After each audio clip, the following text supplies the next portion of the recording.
Welcome back to Books and Bites. Today, we're going to be looking at this book, Dopamine Nation, Finding Balance in the Age of Indulgence. And it's by Dr. Anna Lembke. Oh, yeah, I've heard of this one. Yeah, so it's this fascinating look at how, our modern world is overflowing with all these easy pleasures. And, how that might actually be making us more prone to things like addiction and unhappiness. Yeah, Kind of counterintuitive. you're right on the money with that. Dr. Lemke really does present a super compelling case for how this overabundance of pleasure-inducing activities is throwing our dopamine systems totally out of whack, Yeah. leading to this cycle of highs and lows that just leaves us feeling worse off in the long run. It's if you were to think about it constantly riding a roller coaster, right? Thrilling at first, Yeah. but eventually you're just going to be nauseous and really craving a break. Yeah, that roller coaster analogy, I can definitely relate to that. But for those of us who might not be neuroscientists, can you break down how dopamine plays into all of this? Absolutely. So dopamine is often called the reward chemical, right? Yeah. It's released in our brains when we experience something pleasurable. But here's the catch, right? Our brains are wired to seek balance. Okay. So when we experience this surge of dopamine from, say, scrolling through social media or indulging in a sugary treat, you know what I mean? Yeah. Our brains compensate by reducing dopamine production. Interesting. And this leads to us needing more and more stimulation to get that same feeling of pleasure. In other words, we develop a tolerance. So it's our brains become desensitized to the good stuff, and we end up chasing after that initial high with diminishing returns. That explains a lot, actually. Dr. Lembke refers to this as the dopamine dilemma, right? Exactly. Could you unpack that a bit more? Yeah, so the dopamine dilemma really highlights the paradox of our times, right? We have more comfort and abundance than ever before. Right. Yet mental health issues and addiction are on the rise. The book argues that by constantly chasing pleasure and avoiding discomfort, we're actually making ourselves more vulnerable to those dopamine crashes and fueling the cycle of craving and dissatisfaction. It's kind of ironic. We're striving for happiness, but the way we're going about it might be making us miserable. Now, I'm curious, Dr. Lemke doesn't just point out the problem, right? She offers some, potential solutions as well. Yes, and one of the most intriguing concepts she introduces is dopamine fasting. Okay. It's not about, completely abstaining from all pleasure, Right. but rather taking, a strategic break from specific activities that tend to hijack our dopamine system. Okay. This gives our brains a chance to reset and regain sensitivity to more natural, sustainable sources of pleasure. It's like hitting the pause button on that roller coaster and stepping off for a bit. And what sorts of activities are we talking about here? I imagine it's more than just giving up chocolate for a month. You're right, it goes beyond just food. Think of anything that provides that instant gratification, that quick dopamine hit: social media, video games, shopping, binge watching, even excessive smartphone use. Wow. The idea is to identify your personal triggers and experiment with consciously abstaining from them for a set period, usually at least 30 days. So it's about becoming aware of our own dopamine diet, so to speak, and making conscious choices to restore a sense of balance. That makes a lot of sense. Dr. Lembke provides some real-life examples in the book, right? People who've actually tried dopamine fasting and seen positive results. Yes, and they're quite compelling. One that stands out is the story of this young gamer who, after doing a 30-day dopamine fast from video games, found he was able to focus better in school, his relationships improved, and he rediscovered this passion for playing music, something he'd completely neglected. That's remarkable. It seems like dopamine fasting can be a powerful tool for breaking free from those unhealthy patterns and reclaiming a sense of control over our lives. But I imagine it's not always easy to just cut something out cold turkey, especially in a world designed to keep us hooked. You're absolutely right. It's a challenge, and that's why Dr. Lemke emphasizes the importance of starting small, setting realistic goals, and being kind to ourselves throughout the process. It's not about achieving perfection, but about taking steps towards greater awareness and balance. So maybe instead of going on a full-blown digital detox, it's about setting more manageable limits, like designating tech-free zones or specific times for device use. Would you say that's a good starting point? Absolutely. It's about finding what works for you and making gradual adjustments to your lifestyle. And the book offers a lot of practical guidance on how to do that, including tips for identifying triggers, setting boundaries, and managing those inevitable cravings. Well, this is already giving me a lot to think about in terms of my own habits and how I can find more balance in my life. But before we dive into the nitty-gritty of how to actually implement these strategies, let's take a closer look at the science behind dopamine and how it impacts our behavior. That's a great next step. Understanding the intricate workings of the dopamine system is crucial for grasping the full scope of the dopamine dilemma and appreciating the potential of these solutions. We'll explore that in more detail in the next part of our deep dive. Welcome back. I was particularly struck by Dr. Lemke's suggestion that embracing discomfort can actually be beneficial for our well-being. Yeah. It seems counterintuitive. We're so conditioned to avoid pain and just seek pleasure. It is a bit of a paradigm shift, isn't it? Yeah. But Dr. Lemke makes a compelling argument. Our modern world is built around comfort and convenience. We have painkillers for every ache, instant entertainment at our fingertips, Right. climate control to just keep us perpetually comfortable. But by shielding ourselves from all forms of hardship, we become less resilient and more reliant on those external sources of dopamine to regulate our mood. So it's like we're trading short-term comfort for long-term vulnerability. Right. We lose touch with our natural ability to cope with life's inevitable challenges. Precisely. And this over-reliance on these external sources of pleasure creates a vicious cycle. Okay. The more we seek comfort and avoid discomfort, the more sensitive we become to even the slightest pain or inconvenience. Right. And that, in turn, drives us to seek out even more intense forms of pleasure to numb those feelings. It's like a downward spiral, always chasing that next dopamine hit to avoid the discomfort that's been amplified by our constant pursuit of comfort. Dr. Lemke provides some interesting examples of how intentional discomfort can actually help us break this cycle, right? Yes, she highlights several practices that, while challenging in the moment, can actually increase our dopamine sensitivity and boost our resilience over time. Cold exposure, for example, has been shown to have remarkable effects. Like taking cold showers, I'll admit that's not usually my idea of a good time. It might take some getting used to, but studies have shown that regular cold showers can not only increase dopamine levels, but also reduce inflammation, improve circulation, and even boost our immune systems. So it's not just about mental toughness. There are physiological benefits as well.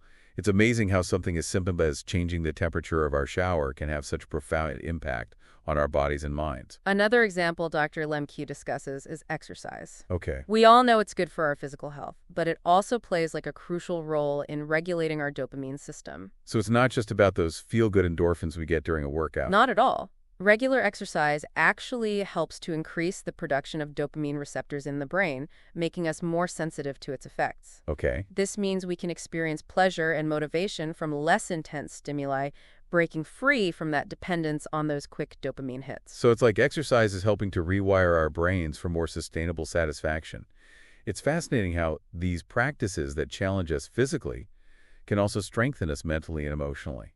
Exactly. And it's not just cold showers and exercise. Dr. Lemke also talks about the benefits of intermittent fasting, mindfulness meditation, and even engaging in activities that require sustained focus and effort, like learning a new skill or tackling a challenging project. It seems like the key takeaway here is that a certain amount of discomfort is actually essential for our well-being. Yeah. It's about finding that sweet spot, challenging ourselves enough to build resilience without overwhelming ourselves. You've got it. And it's about shifting our perspective on discomfort. Instead of seeing it as something to be avoided at all costs, we can start to view it as an opportunity for growth and a path to a more balanced and fulfilling life. That's a powerful reframing. It's about embracing the full spectrum of human experience, both the highs and the lows, and recognizing that discomfort is not the enemy.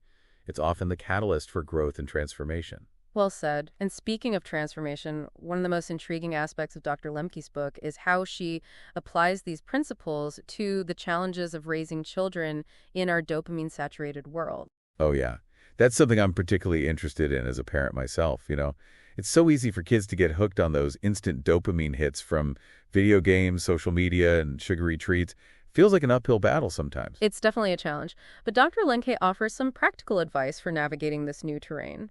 She emphasizes the importance of setting healthy boundaries, encouraging activities that promote slow-burning dopamine, and role modeling those behaviors ourselves. So it's not about banning technology or becoming a drill sergeant. Right. It's about creating a balanced environment that fosters healthy dopamine regulation. Exactly. It's about guiding our children toward activities that provide a sense of purpose, mastery, and genuine connection, those things that nourish them on a deeper level. It's about helping them build that internal resilience and discover sources of joy and fulfillment that aren't dependent on those quick dopamine hits. Precisely, and it's never too early to start. Even small changes in our daily routines can make a big difference. This has been such a thought-provoking discussion. It's really made me rethink my own relationship with comfort and discomfort and how I can apply these principles in my own life and with my family. It's a journey for sure, but a worthwhile one.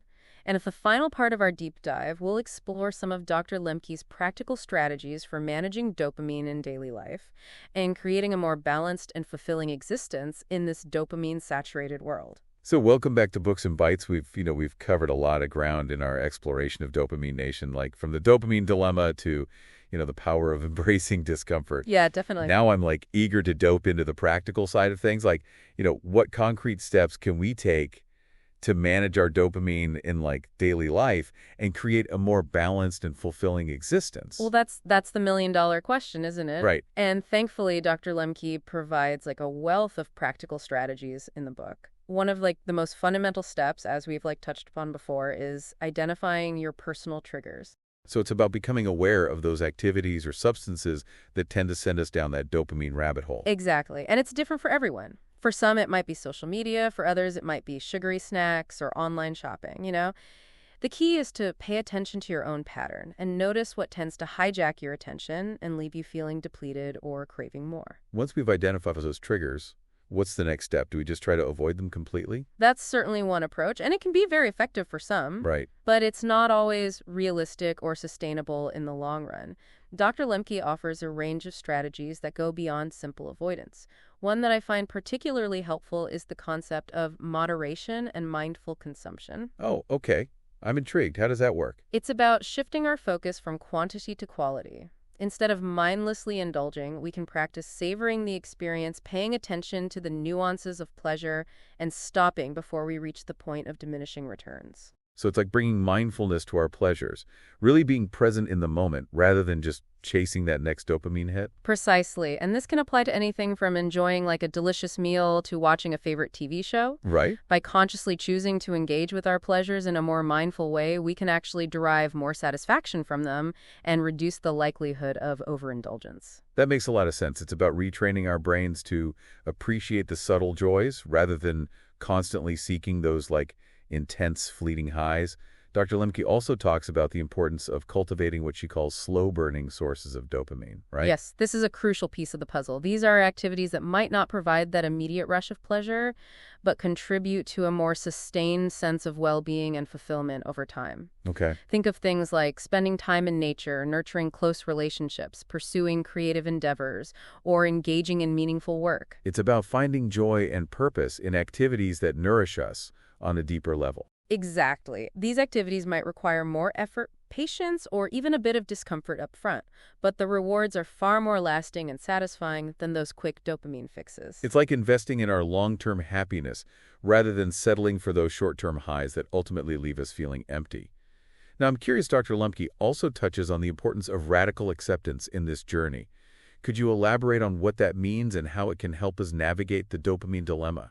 So radical acceptance is about acknowledging and embracing the full spectrum of human experience, the good, the bad, and the uncomfortable. Okay. It's about recognizing that pain, disappointment, boredom, and even suffering are inevitable parts of life. It's about learning to sit with those uncomfortable feelings rather than trying to numb them or escape them. Precisely. And paradoxically, when we stop resisting those unpleasant emotions, they often lose their power over us.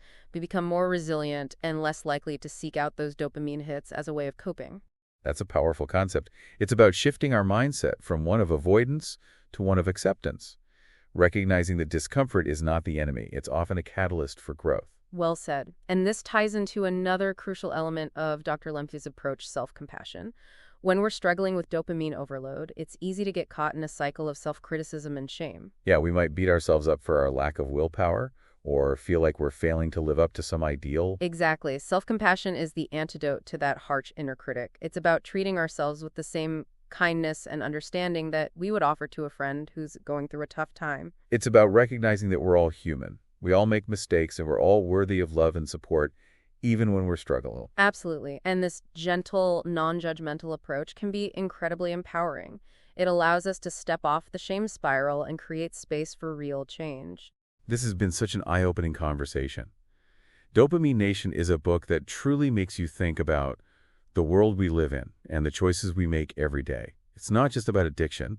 It's about how we relate to pleasure, comfort, and the pursuit of happiness in a world that's constantly tempting us with instant gratification? It's a book that I highly recommend to anyone who's feeling overwhelmed, stressed out, or simply curious about the science of pleasure and how to find more balance and fulfillment in their lives. Well said. And if you're ready to dive deeper into these ideas, we encourage you to grab a copy of Dopamine Nation using the link in our episode description. And don't forget to subscribe to Books in Bites for more insightful deep dives into fascinating books. Thanks for listening.